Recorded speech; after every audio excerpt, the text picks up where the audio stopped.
నమస్తే, welcome to public TV news with Akhila. Bulletin ముందుగా headlines.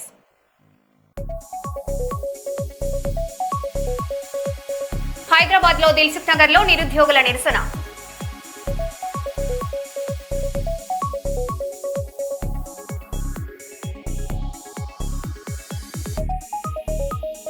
Tirumala శ్రీవారి శుక్రవార అభిషేక సేవలో ముఖేష్ అంబానీ కుటుంబ సభ్యులు.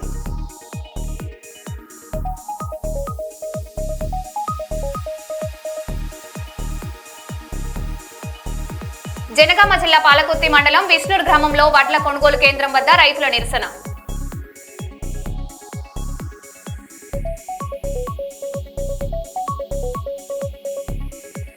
బనగానపల్లె వేదికగా వైఎస్ఆర్సీపీ మాజీ ఎమ్మెల్యే కాటసాని రామిరెడ్డి సంచలన సవాల్.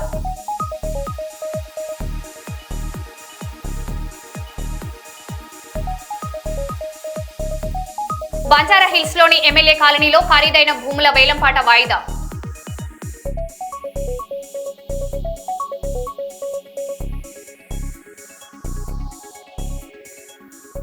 జనగామ జిల్లా పాలకుర్తి మండలం విష్ణూరు గ్రామంలో వడ్ల కొనుగోలు కేంద్రం వద్ద రైతులు నిరసన చేపట్టారు. ప్రతి 40 కిలోల బస్తాకు 3 కిలోల కటింగ్ చేస్తున్నారని ఆరోపిస్తూ రైతులు ఆగ్రహం వ్యక్తం చేశారు. అధికారులు నిర్వాహకుల నిర్లక్ష్యంపై మండిపడిన రైతులు కొంతమంది వడ్లను అక్కడే కాలబెట్టి ఆందోళన చేశారు. తమకు సరైన ధర ఇవ్వకపోవడంపై తీవ్ర అసంతృప్తి వ్యక్తం చేస్తూ సమస్యను వెంటనే పరిష్కరించాలని ప్రభుత్వాన్ని డిమాండ్ చేశారు. సారు 2 నెలల నుంచి ఉన్నాం, నడొస్తాయి, లారీలో నడస్తలేవు, అవన్నీ పోయినాయి. ఇంకా 4 లారీలో 3 లారీలు అవుతాయి. ఇప్పుడు 8-10 రోజులు మేము కాంటాలు పెట్టి లారీలు వచ్చు లేదు, మాకు ఒడ్లు తీసుకుపోవడం లేదు. 7కి ఇస్తానన్నా కూడా 3 కిలోలు 4 కిలోలు 3 కిలోలు 4 కిలోలు కింటకా బస్తకు 4 కిలోలు కట్ అయినాక మేము ఏం చేయాలి? రైతులం మేము బాగుపడేది ఎట్లా? మేము 6 నెలలు కష్టం చేసినాం. మేము 6 నెలల నుంచి అవస్థపడి ఆడ కోసి చేసి ఎండబోసి పట్టి మేము బస్తాలు నింపి మేము ఆడబెట్టినాం. ఈ 10 రోజుల నుంచి 3 కిలోలు 4 కిలోలు అంటారు. మేము అట్లా అయితే మేము బతకగలగం. మేమేం చేయాలి? మేము తిరుడే లేదు. ఇడికే వచ్చుడు పోవుడు, లారీ వస్తుందంటే వచ్చుడు పోవుడు, ఒక్క లారీలు వచ్చుడే లేదు. మాకు ఏది లేకుంటావా కానీ మాకు 3 లారీలు పంపుర్రి అంతే. ఎవ్వరు ఏ అధికారికి చెప్పినా వస్తానం అంటారు. ఎవ్వరు వచ్చు లేదు, మమ్మల్ని పట్టించుకునుడే లేదు.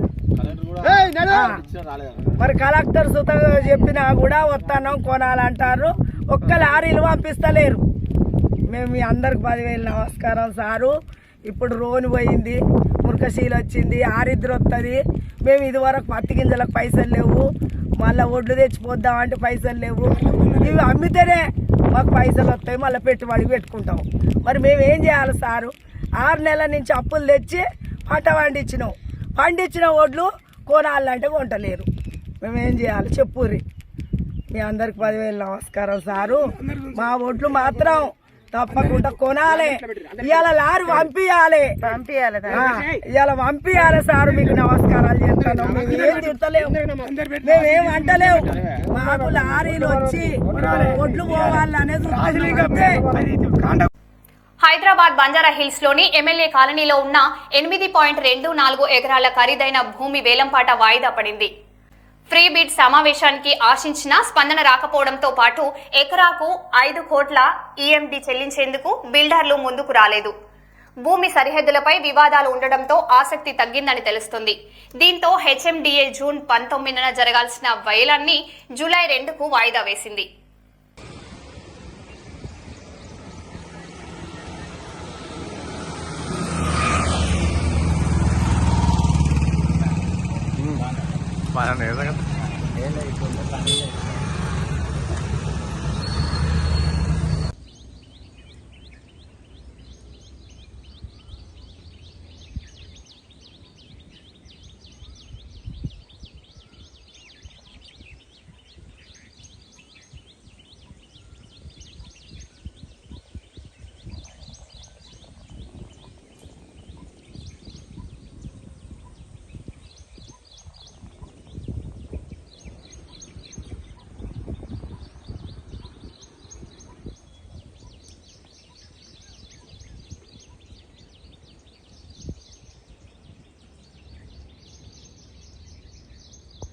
విజయవాడలో జనసేన పార్టీ రాష్ట్ర కార్యదర్శి విజయ్ శేఖర్ పై ఓ మహిళ తీవ్ర ఆరోపణలు చేశారు. కాంట్రాక్టులు, వైన్ షాపులు ఇప్పిస్తానని నమ్మించి ₹1,00,00,000 పైగా మోసం చేశారని, అలాగే పవన్ కళ్యాణ్ అపాయింట్మెంట్ పేరుతో 25 లక్షలు డిమాండ్ చేశారని ఆమె ఆరోపించారు. తనకు న్యాయం జరగకపోతే ఆత్మహత్య శరణ్యమని ఆవేదన వ్యక్తం చేశారు. కాగా ఇవి బాధితురాలి ఆరోపణలు మాత్రమే కాగా పూర్తి వివరాలు దర్యాప్తులో తెలియాల్సి ఉంది. మీడియా మిత్రులందరికీ నమస్కారం. నా పేరు సుమలత మోదుగు. నేను సాఫ్ట్వేర్ ఇంజనీర్గా వర్క్ చేస్తున్నాను. నాకు జనసేన పార్టీ స్టేట్ సెక్రటరీ అయిన బేతపూడి విజయ్ శేఖర్ అనే పర్సన్ నాకు అక్టోబర్ 11, 2021లో పరిచయం అయ్యాడు. మా నేటివ్ ప్లేస్ వచ్చేసి మంగళగిరిలో నేను కరోనా టైంలో వర్క్ ఫ్రమ్ హోమ్ ఉండగా అతను పరిచయం అయ్యాడు. పార్టీకి సంబంధించి ప్రతి విషయం నాతో మాట్లాడడం, తర్వాత అలా మాట్లాడుకుంటూ 2024లో మన జనసేన పార్టీ అధికారంలోకి వస్తుందని చెప్పేసి మభ్యపెడుతూ తనకి తాడికొండ ఇన్ఛార్జిగా పవన్ కళ్యాణ్ గారు అనౌన్స్ చేసిన దగ్గర నుంచి అతను గ్రానైట్ బిజినెస్లని, ఇసుక క్వారీలని, వైన్ షాపులు ఇప్పిస్తాను అని చెప్పేసి నీ దగ్గర అమౌంట్ ఉంది, ఈ అమౌంట్ని డబుల్ చేద్దాము లేదా ట్రిపుల్ చేద్దాము, నువ్వు సంపాదించుకోవచ్చు, నీ లైఫ్ సెటిల్ అవుతుంది అని చెప్పేసి నన్ను మభ్యపెడుతూ నా దగ్గర నుంచి కొన్ని లక్షల రూపాయలు బ్యాంక్ ట్రాన్సాక్షన్స్ ద్వారా తీసుకొనడం జరిగింది. అవి సరిపోక గోల్డ్ 288 గ్రాముల గోల్డ్ తాకట్టు పెట్టుకొని ఆ గోల్డ్ డబ్బులు కూడా అతను తీసుకొని నీకు ఇస్తాను, నీకు అన్ని సమకూరుస్తానని చెప్పేసి మాయమాటలు చెప్తూ నన్ను మభ్యపెట్టడం జరిగింది. నేను నమ్మాను. ఎలా నమ్మాను అంటే ఒక ఆశ, చిన్న ఆశ, ఒక వైన్ షాప్ వచ్చిందంటే నా లైఫ్ సెటిల్ అయిపోతుంది హ్యాపీగా అని చెప్పేసి నమ్మి నేను డబ్బులు ఇప్పుడు పెట్టుబడి పెడితే అధికారంలోకి వచ్చాక నువ్వు 100 కోట్లు సంపాదించుకోవచ్చు అని చెప్పడం జరిగింది. అలా నేను చాలా మందిని చూశాను కాబట్టి నమ్మడం జరిగింది. అది నమ్మినందుకు అతను నన్ను చాలా మోసం చేశాడు. తర్వాత నేను 2024 పార్టీ అధికారంలోకి వచ్చిన తర్వాత అతనికి నామినేటెడ్ పోస్ట్ ఇవ్వడం జరిగింది. ఉండవల్లి శ్రీదేవి గారి దగ్గర అతను వన్ ఆఫ్ ది డైరెక్టర్ అనమాట. ఆ పోస్ట్ అనౌన్స్ చేసిన దగ్గర నుంచి నన్ను అవాయిడ్ చేయడం స్టార్ట్ చేశాడు. నేను పోలీస్ స్టేషన్ మెట్లయితే ఎక్కదలుచుకోలేదండి. ఎందుకంటే నాకు న్యాయం జరుగుతుందని పర్టికులర్గా తెలుసు. ఎందుకంటే పార్టీ అధికారంలో ఉంది కాబట్టి అక్కడ న్యాయం జరగదని నేను నమ్మి నేను పోలీస్ స్టేషన్కి అయితే వెళ్ళలేదండి. నాకు తెలిసిన జనసేన పార్టీ వాళ్ళు, ఇతను పరిచయం చేసిన జనసేన పార్టీ వాళ్ళ దగ్గరికి నేను వెళ్ళడం జరిగింది. వెళ్ళి అన్నయ్య ఇలా చేశాడు విజయశేఖర్ అని చెప్పినప్పుడు అతను పరువు నష్టం దావా కింద నేను ఇతను ఏదో పరువు నష్టం చేస్తున్నానని చెప్పేసి అతను వెళ్ళి పోలీస్ స్టేషన్లో కేసు పెట్టడం జరిగింది. సో నేను మంగళగిరి రూరల్ పోలీస్ స్టేషన్లో అతను కేసు పెట్టినప్పుడు నేను మొత్తం ఆధారాలన్నీ తీసుకొని ఇగో నేను ఇంత డబ్బులు ఇచ్చానండి, ఇలా చేశాడు నన్ను అని చెప్పి నేను చెప్పినప్పుడు ఎస్ఐ వెంకట్ గారు ఒక మాట అన్నారు. అమ్మ, నువ్వు కేసు పెట్టాల్సింది, అతను కేసు పెట్టడం ఏంటి నీ మీద, అసలు నువ్వెందుకు ఇంతవరకు యాక్షన్ తీసుకోకుండా కేసు పెట్టకుండా నువ్వెందుకున్నావు అని అడిగారు. అప్పుడు మాది టౌన్ కింద వస్తుందండి, వాళ్ళది రూరల్ కింద వస్తుంది. సో నేను టౌన్ పోలీస్ స్టేషన్లో కేసు పెట్టడం జరిగింది. అప్పుడు కేసు పెట్టినప్పుడు చాలామంది చాలా రకాలుగా నన్ను ఎలిగేషన్స్ తీసుకొచ్చి నువ్వు ఇన్ని డబ్బులు ఎలా ఇచ్చావు, ఎందుకు ఇచ్చావు, ఇలా నన్ను ఇచ్చేసేసి దాన్ని ఇన్ఛార్జ్ గారి దగ్గర దాకా తీసుకెళ్ళడం జరిగిందండి. చిల్లపల్లి శ్రీనివాస్ గారి దగ్గర దాకా జరిగింది ఈ కేసుని. అప్పుడు తీసుకెళ్ళినప్పుడు చిల్లపల్లి శ్రీనివాస్ గారికి ప్రతి విషయం తెలుసండి. నేను ఎంత డబ్బులు ఇస్తున్నానో, ఎలా చూసుకుంటున్నాను అనేది ప్రతి విషయం అతనికి తెలుసు. అతను ఏమీ మాట్లాడకుండా నువ్వు వెళ్ళి నేను సిఐ వినోద్ కుమార్ గారికి చెప్తాను, నువ్వు వెళ్ళి అక్కడ ఉండు అని చెప్పారు సార్. చెప్పినప్పుడు కూడా అతను నన్ను వేరే ఎలిగేషన్స్ తోటి కేసును మాఫీ చేపించేసేసారు సార్. పార్టీ అధికారంలో ఉందని చెప్పి నేను పిడిగా హరిప్రసాద్ గారి దగ్గరికి వెళ్ళాను, కళ్యాణ శ్రీనివాస్ గారి దగ్గరికి వెళ్ళాను, తర్వాత వేములపాటి అజయ్ గారి దగ్గరికి వెళ్ళాను, తర్వాత నాదెళ్ల మనోహర్ గారు, పవన్ కళ్యాణ్ గారు తప్ప జనసేన పార్టీలో ఉన్న ప్రతి ఒక్క నాయకుడి దగ్గరికి న్యాయం కోసం వెళ్ళానండి. కానీ నాకు ఎక్కడా న్యాయం జరగలేదు. డిఎస్పీ ఆఫీస్ దగ్గర నుంచి కూడా డిఎస్పీ గారు కూడా నా మీద, మురళీకృష్ణ గారు అని డిఎస్పీ గారు కూడా నా మీద నువ్వు జెన్యూన్ పర్సన్ అమ్మా, నువ్వు జెన్యూన్గా అతనికి డబ్బులు ఇచ్చావు అనేది ప్రతిదీ తెలుస్తుంది, కానీ ఎందుకు న్యాయం జరగట్లేదో మాకు అర్థం కావట్లేదు, పొలిటికల్ ప్రెషర్ ఎక్కువైందని ఆయన డైరెక్ట్గా చెప్పడం జరిగింది సార్. సో నాకు పవన్ కళ్యాణ్ గారి దగ్గరికి వెళ్లే ఛాన్స్ నాకు ఇవ్వట్లేదు. జనవాణిలో 3 సార్లు నేను అర్జీ పెట్టుకున్నాను, ఇంతవరకు నాకు న్యాయం జరగలేదు. నారాయణగూడలో మామిడి పళ్ళు తిని అక్క చెల్లెలు మృతి చెందిన ఘటనపై సిపి సజ్జనార్ విచారణకు ఆదేశించారు. మృతుల విసార నమూనాలను భద్రపరిచి వైద్య నిపుణుల సలహాలు తీసుకోవాలని అధికారులకు సూచించారు. మరణానికి గల కారణాలను లోతుగా దర్యాప్తు చేస్తామని ఆయన తెలిపారు. కాగా ఇదే ఘటనలో అస్వస్థకు గురైన వారి తల్లి మరో 2 సోదరీమణులు ప్రస్తుతం చికిత్స పొందుతున్నారు. So recently in Narayanaguda limit 2 children after consuming mangoes they have died. That's what we have asked for the people to preserve their viscera and also take an expert opinion. So definitely we'll go in depth and we'll find out why it has happened. నర్సంపేటలోని Ambedkar centre వద్ద స్వయం కృషి social work organisation ఆధ్వర్యంలో ప్రపంచ బాల కార్మిక వ్యతిరేక దినోత్సవం సందర్భంగా అవగాహన కార్యక్రమం నిర్వహించారు. రీసోర్స్ పర్సన్ బెజ్జంకి ప్రభాకర్ మాట్లాడుతూ బాల కార్మిక వ్యవస్థను నిర్మూలించేందుకు ప్రతి ఒక్కరూ సామాజిక బాధ్యతగా కృషి చేయాలని పిలుపునిచ్చారు. పిల్లలు పుస్తకాలలోనే ఉండాలని, పనిముట్లతో కాకూడదని నినాదాలు చేశారు. ఈ కార్యక్రమంలో స్వచ్ఛంద సంస్థలు, యువజన సంఘాల ప్రజా ప్రతినిధులు పాల్గొన్నారు. బాల కార్మిక వ్యవస్థను బడియుడు పిల్లలు పెద్దలు పనిలో అందరూ చదవాలి, పనిభారం చదువులహారం పిల్లలకు బాల కార్మిక వ్యవస్థ దేశ ప్రగతికి ఆటంకం పని పాట పెద్దలకు ఆటపాట పిల్లలకు పనికెందుకు తొందర చదువుకో ముందర బాల కార్మిక వ్యవస్థను నిర్మూలిద్దాం.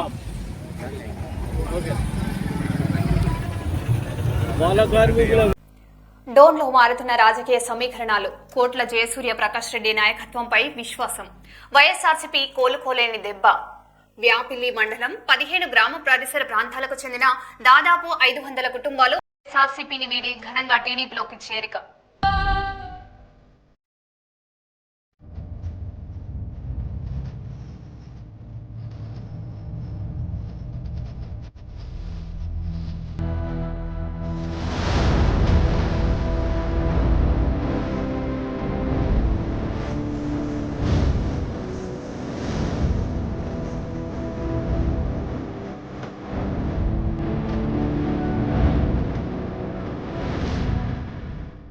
అదిగోతలో నిశ్శబ్దం పగిలి ముక్కలవుతున్న భీకర దృశ్యం అలలెగసిన తడియాలతడి ఆగ్రహతేజమై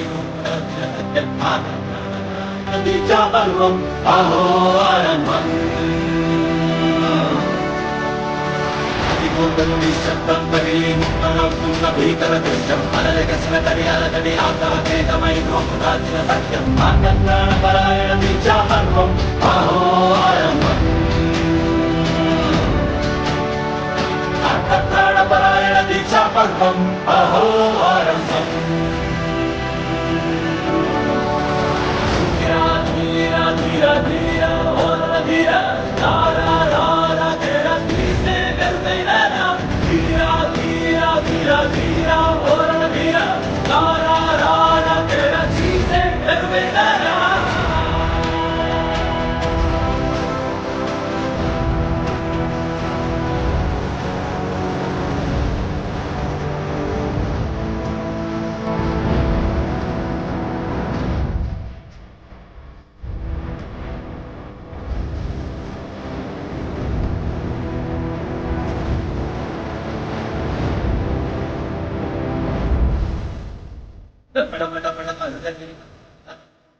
హన్మకొండ జిల్లా గోపాల్పూర్ సమీపంలోని ఊర చెరువు వివాదం తీవ్రంగా మారింది. 21 ఎకరాల చెరువు కబ్జాల కారణంగా 8 ఎకరాలకు తగ్గిపోయిందని స్థానికులు ఆరోపిస్తున్నారు. వర్షాకాలంలో కాలనీలు మునుగుతున్నాయని ఆవేదన వ్యక్తం చేశారు. చెరువు అభివృద్ధి పనుల పేరుతో గుడిసెలు తొలగించడంతో పాటు సమాధులు తొలగించారనే ఆరోపణలు కూడా వెల్లువెత్తుతాయి. అక్రమాలపై చర్యలు తీసుకోవాలని స్థానికులు, సిపిఐ, సిపిఎం నాయకులు ఆందోళన వ్యక్తం చేశారు. పేరుతోటి జరిగే అక్రమాలను ముందుగా జిల్లా కలెక్టర్ గారు జోక్యం చేసుకోవాలని చెప్పి విజ్ఞప్తి చేస్తాం. ఇటీవల కాలంలో వరదలు వచ్చినప్పుడు ఈ ప్రాంతం అంతా మునిగింది. ఈ ప్రాంతాన్ని అభివృద్ధి చేస్తామని చెప్పి రాష్ట్ర ముఖ్యమంత్రి గారు ఈ ప్రాంతం పర్యటించినప్పుడు ఇక్కడ ప్రజలకు హామీ ఇచ్చాడు. సిపిఎం పార్టీ డెలిగేషన్ ఆర్ట్స్ కాలేజీలోకి వెళ్తే మాకు కూడా హామీ ఇచ్చాడు. కానీ ఇక్కడ వాస్తవంగా చూస్తే సుందరీకరణ అనేది కొంతమందికి చుట్టంగా కొంతమందికి వ్యతిరేకంగా జరుగుతుంది. దాదాపు 250 మంది పేదవాళ్ళ ఇండ్లు కూలగొట్టారు. ఒకవేళ FTL నిర్ణయించదలుచుకుంటే ప్రభుత్వానికి చిత్తశుద్ధి ఉంటే 23 ఎకరాల 8 గుంటల మీద FTL నిర్ణయించి దాన్ని సుందరీకరణ చేయాలి. రెండోది ఈ సుందరీకరణ పేరుతో అభివృద్ధి చేసే పాణ్యం నియోజకవర్గం చెన్నమ్మ సర్కిల్ వద్ద మాజీ ఎమ్మెల్యే నంద్యాల జిల్లా అధ్యక్షుడు కాటసాని రాంభూపాల్ రెడ్డి నేతృత్వంలో సీఎం చంద్రబాబు పాలనలకు వ్యతిరేకంగా నిరసన చేపట్టారు. చంద్రబాబు మోసపూరిత పాలన అంటూ పోస్టర్లు దగ్ధం చేశారు. ఎన్నికల ముందు ఇచ్చిన హామీలు అమలు కాలేదని, నిరుద్యోగ భృతి, ఉచిత గ్యాస్ వంటి వాగ్దానాలు విఫలమయ్యాయని విమర్శించారు. ప్రభుత్వ విధానాలపై చమత్కారంగా వ్యాఖ్యలు చేస్తూ ఆయన నిరసనను కొనసాగించారు.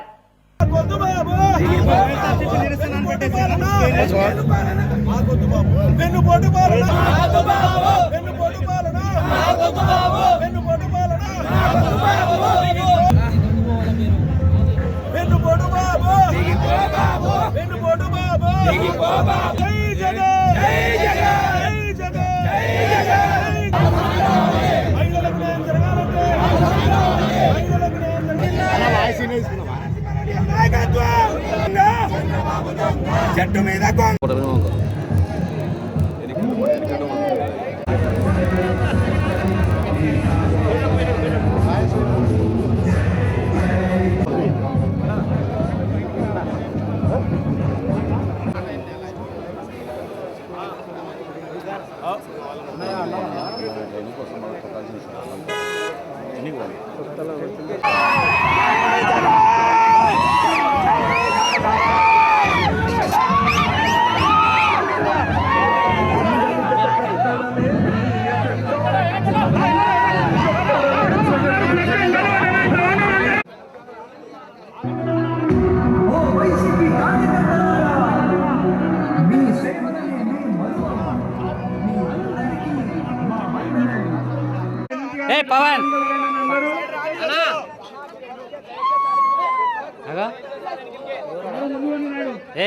నీ సైడ్కి ఎవరు రాదన్నా సైడ్కి ఎవరు రాదన్నా అందరూ సారానికి రానన్నా